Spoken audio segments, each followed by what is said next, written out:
बीच में तो मैं प्रिपरेशन छोड़ने वाला था। अच्छा। Due to lack of money मैं लगा कि मैं नहीं कर पाऊंगा। तो उस दौरान जब मैं परफेक्शन से जुड़ा तो यहाँ पे मुझे काफ़ी हेल्प मिला, जैसे फ्री मटेरियल, फ्री मेंटरशिप। तो ये सारी चीज़ें जो कहीं ना कहीं जर्नी में मुझे हेल्प मिली और मैं यहाँ तक पहुँच पाया। परफेक्शन का करंट अफेयर पे रिलाई कर सकते हैं। मैंने भी परफेक्शन का करंट अफेयर जो मंथली आता था, जो एनालाइजर है, उस चीज़ को रिग्रेसली दिल से फॉलो किया था, उसको कंटिन्यू फॉलो किया था। हिंदी माध्यम से परफेक्शन में जो मटेरियल है, पॉलिटी के, आईआर के, मेंस के जो मिलते हैं बुकलेट है, तो वो सारी चीज़ें टू द पॉइंट है बीपीएससी सिलेबस के हिसाब से।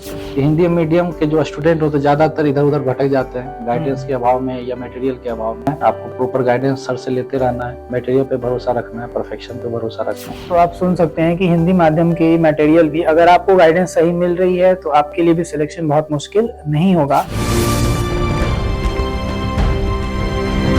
Hello everyone, welcome to Perfection IAS. और परफेक्शन आईएएस में जो हमारा टॉपर स्टॉक है उसमें आज हमारे साथ प्रशांत जी जुड़ रहे हैं। और मैं आपको बता दूं कि प्रशांत जी का 67 बीपीएससी में जो सब डिवीजन वेलफेयर ऑफिसर है उन पे सिलेक्शन हुआ है। तो सबसे पहले तो पूरी परफेक्शन आईएएस टीम प्रशांत आपको बहुत बहुत बधाइयां देती है। थैंक यू सर, और थैंक यू सो मच आपको और पूरे परफेक्शन टीम को। जी प्रशांत जी, यहाँ पे जो भी व्यूअर्स हैं, मैं सबसे पहले चाहूंगा कि आप अपना जो है वो एक इंट्रोडक्शन जो है वो सारे एस्पिरेंट्स को दे दें। मैं लखीसराय डिस्ट्रिक्ट बरैया का रहने वाला हूँ। मेरी शुरुआती एजुकेशन जो है 10th और 12th गांव से ही हुआ है। उसके बाद मैंने जो है B Tech APJ college of engineering Gurugram से किया था। उसके बाद मैंने जॉब ज्वाइन की थी और 2020 तक मैंने जॉब किया है, 2020 के स्टार्टिंग तक। उसके बाद मैंने फिर रिजाइन करके और सिविल सेवा की तैयारी मैंने शुरू किया था। तो जैसा कि आप सुन सकते थे कि हाँ, प्रशांत ने बीटेक किया है और ये जॉब भी कर रहे थे। मैं इसमें एक पॉइंट और भी ऐड करना चाहूंगा कि प्रशांत जो जॉब कर रहे थे वो काफी वेल पेड जॉब थी और सेटल्ड जॉब थी। तो मैं बस ये जानना चाहूंगा और व्यूअर्स भी ये जानना चाहेंगे कि प्रशांत जी, इसका मोटिवेशन और ये डिसीजन कैसे लिया आपने कि आप इतनी अच्छी जॉब को छोड़कर इस तैयारी में आए? एक्चुअली जब मैंने बीटेक किया था उसी समय से मेरा मन था सिविल सेवा की तरफ जाना, लेकिन कुछ फाइनेंशियल प्रॉब्लम की वजह से मैं मतलब उस तैयारी को कैरी ऑन नहीं कर पाया और मुझे जॉब ज्वाइन करना पड़ा। लेकिन जब फाइनेंशियल स्टेबिलिटी हो गई, फिर फाइनली मेरा भाई जॉब में चला गया। उसके बाद मैंने फिर डिसीजन लिया था कि मैं जो मेरा सपना जो पीछे छूट गया है उस सपना को पूरा करने का ये टाइम है। अगर मैं इस टाइम को यूटिलाइज नहीं करता हूँ तो फिर मैं नहीं कर पाऊंगा, आगे नहीं कर पाऊंगा। ओके, तो जैसा कि आप सुन सकते हैं कि प्रशांत जी ने बताया कि यहाँ पर इनका सपना तो था ही, लेकिन फाइनेंशियल स्टेबिलिटी आने तक ये इंतजार किए और जॉब किए थे। तो मुझे एक चीज जानना है प्रशांत जी, जो एक जनरली जो भी एक जो जॉब कर रहा है उनके साथ ये शायद समस्या आती है कि जब आप अर्निंग्स के यूज टू हो जाते हैं कि पैसे आ रहे हैं और आप अपने पसंद से अपनी चीजों को कर सकते हैं, तो उस बीच में ये डिसीजन लेना, तो क्या इस पूरे जर्नी में आपको कहीं प्रॉब्लम आई इसके रिलेटेड कि हाँ आपने एक वेल पेड जॉब छोड़ा है तो उसको आपको लेकर कभी कुछ ऐसा हुआ, और कैसे आप मोटिवेट रहे इस दौरान? जब मैंने जॉब छोड़ा तो एक्चुअली जब मैं जॉब में था तो मैं जानबूझ के किसी और कंपनी में ट्राई नहीं करता था। अच्छा। क्योंकि मेरा कहीं ना कहीं दिमाग में था कि मैं मतलब मैं करूंगा, सिविल सेवा की तैयारी करूंगा। और ना मैंने कभी किसी तरह का इंश्योरेंस लिए थे। मुझे महीने में किस्त भरने पड़े, तो इस चीज से मैं बचता रहा।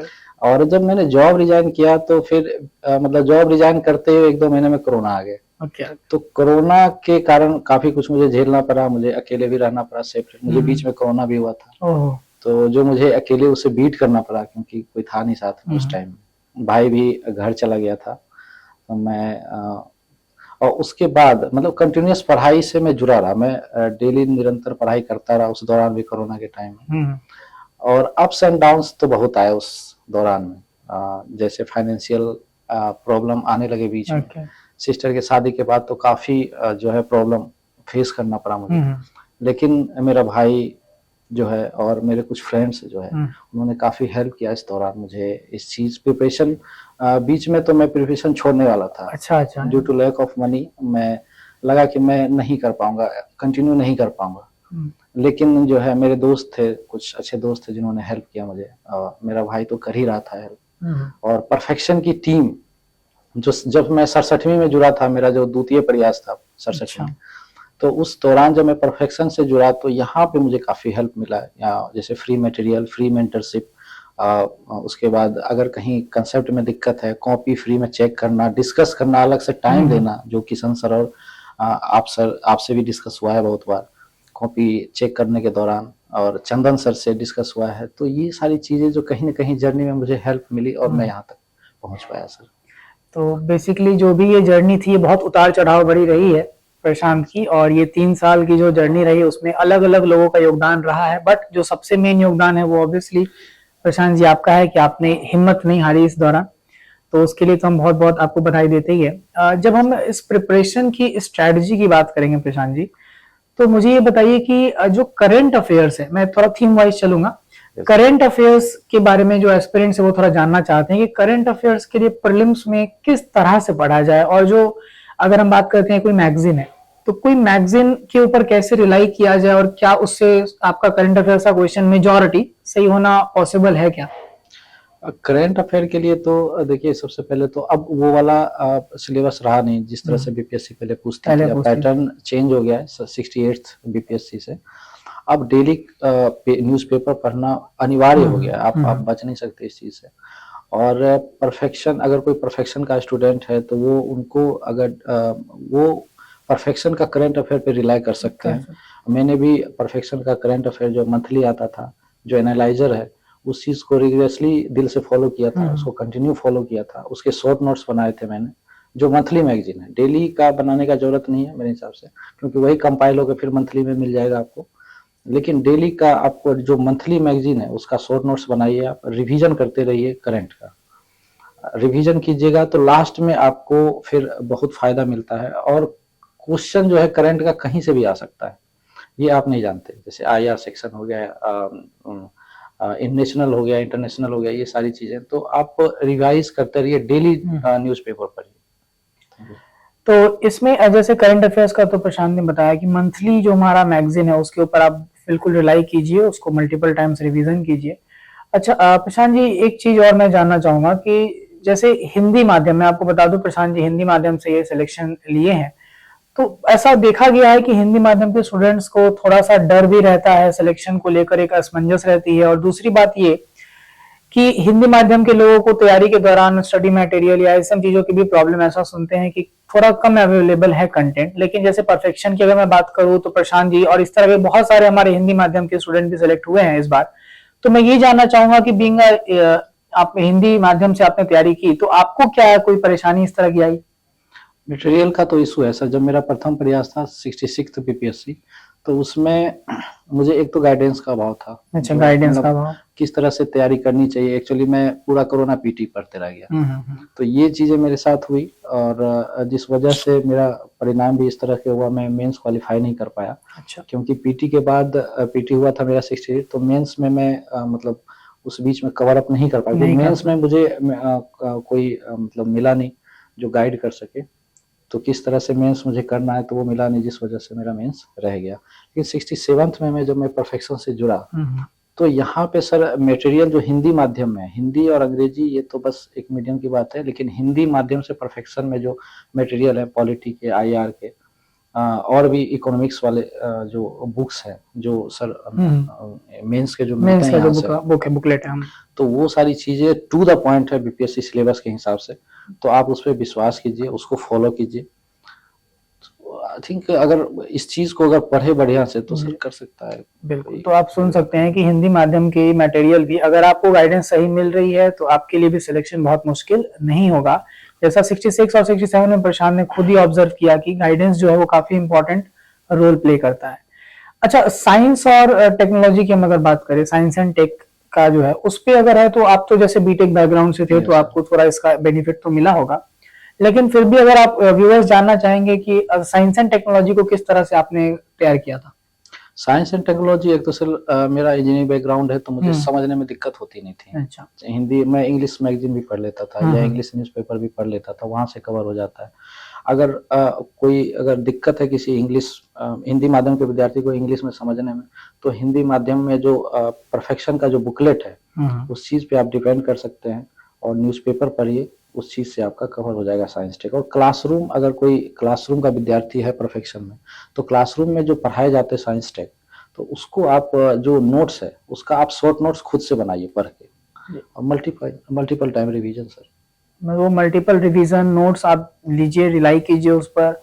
अगर आप फाउंडेशन बैच के स्टूडेंट्स हैं तो क्लासरूम के नोट्स का, जैसा प्रशांत जी ने बताया कि आप शॉर्ट नोट्स बनाइए। तो ये साइंस एंड टेक की स्ट्रैटेजी थी प्रशांत जी की। अच्छा प्रशांत जी, एस्पिरेंट्स के लिए मैं चाहूंगा कि आप एक बार जरा ये भी बता दीजिए कि जो 69th मेंस आ रहा है उसके लिए कुछ स्ट्रैटेजी आप अगर चाहें जो बच्चों को देना।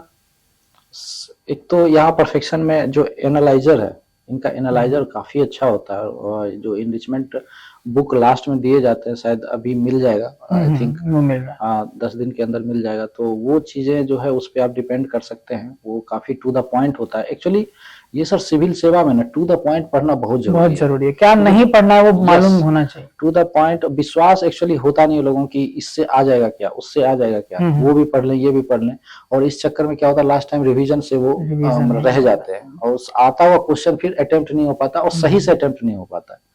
तो कर तो आते हैं अटेम्प्ट, लेकिन वो क्वालिटी अटेम्प्ट नहीं हो पाता, जिसकी वजह से मार्क्स मिलते नहीं और वो रह जाते हैं मेंस में।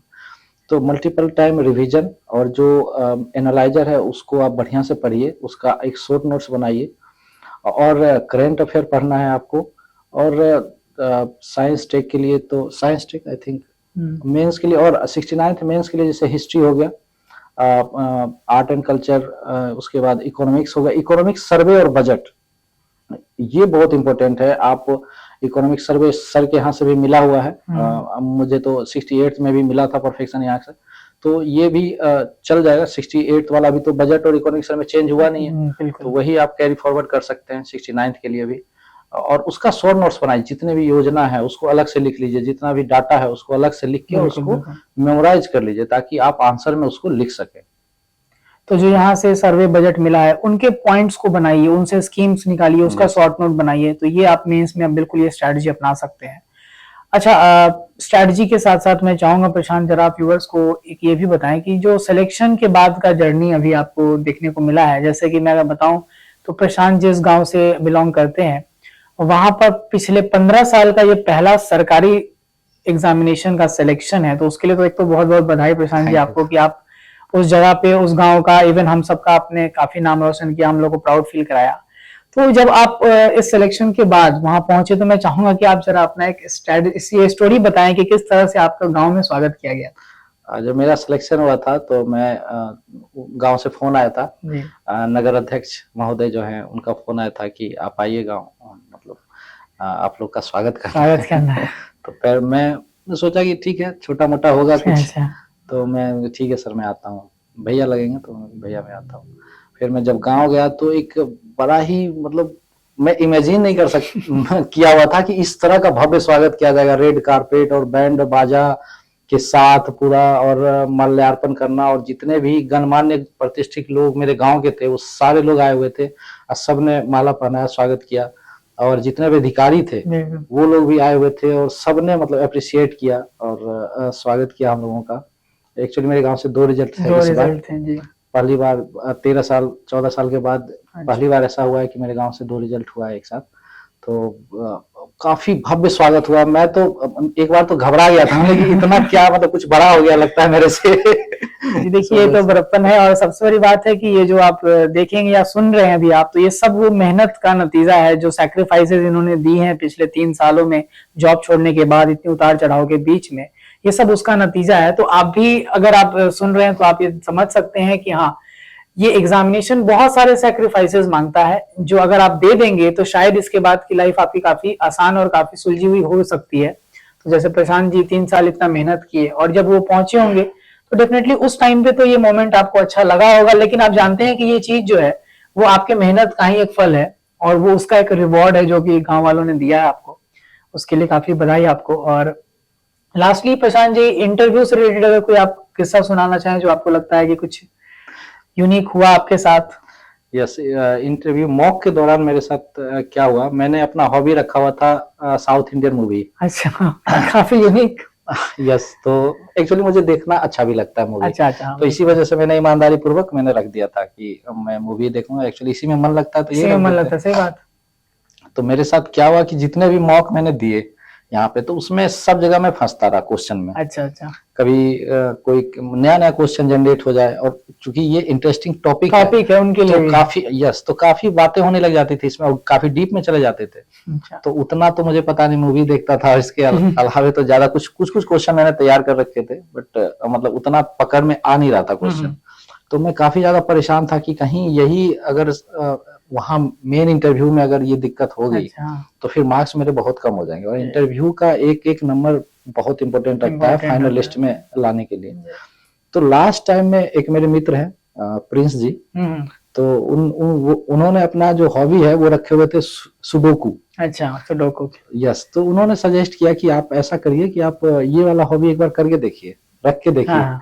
और इसमें 10 से 12 क्वेश्चन बनते हैं, तो आप इजीली आप तैयार कर सकते हैं, और ये काम करेगा वहां पे। कि ठीक है, तो इंटरव्यू मेरा 20 तारीख को था, तो 20 से 2 दिन पहले मैंने 3 दिन पहले आई थिंक मैंने उसको चेंज करा। अच्छा। चेंज करके उनसे नोट्स लिए, मैंने उसको रटा, मैंने 10-15 क्वेश्चन थे, उसको रट के, और फिर मैंने अपने रूममेट से मतलब डिस्कस किया उस चीज को, ताकि मतलब फ्लुएंटली मैं बोल सकूं वहां पे जाके, कॉन्फिडेंस रहे।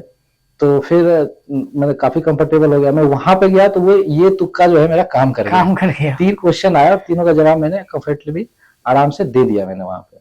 तो ये चीज था, थोड़ा चेंज था। तो यही है सर कि इस प्रिपरेशन के दौरान आप आंख मूंद करके तैयारी मत कीजिए। अगर कहीं स्मार्टनेस की जरूरत है तो दिखाना पड़ेगा वहां पे, स्ट्रेटजी चेंज करने की जरूरत है, आप कहीं फंस रहे हैं तो आप बिल्कुल चेंज कीजिए। दोस्तों से बात कीजिए, अपने टीचर से बात कीजिए कि सर मुझे ये प्रॉब्लम हो रही है। मैंने दोस्तों से बात किया था कि मुझे ये प्रॉब्लम हो रही है, फिर उन्होंने सजेस्ट किया और सोल्यूशन निकल के आया सामने।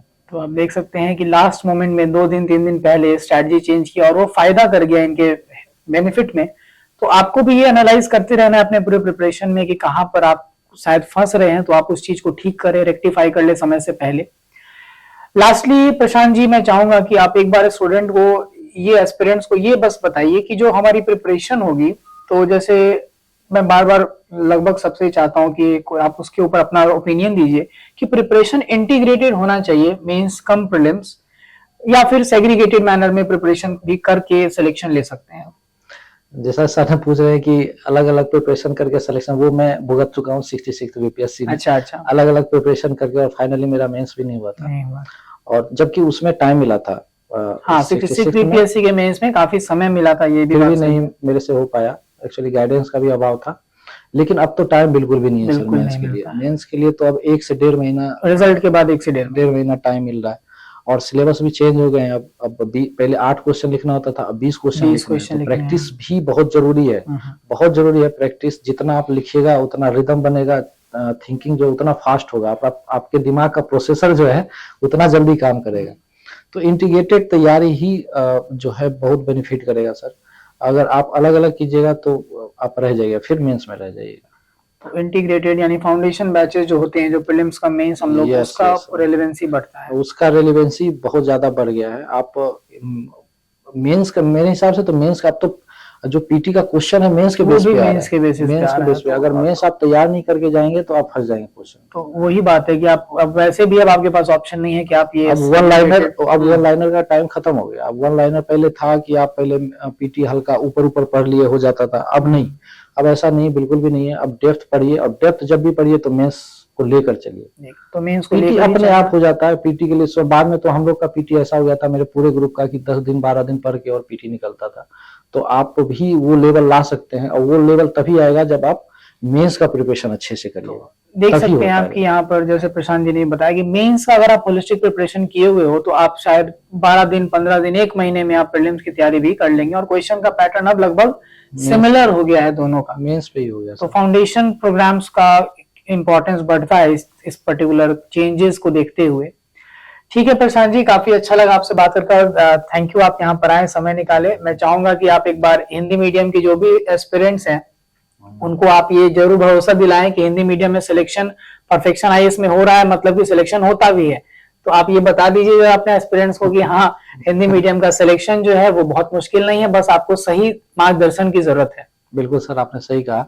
अगर सही मार्गदर्शन में तैयारी किया जाए तो फर्स्ट अटेम्प्ट ही लास्ट अटेम्प्ट आपका होगा तैयारी का।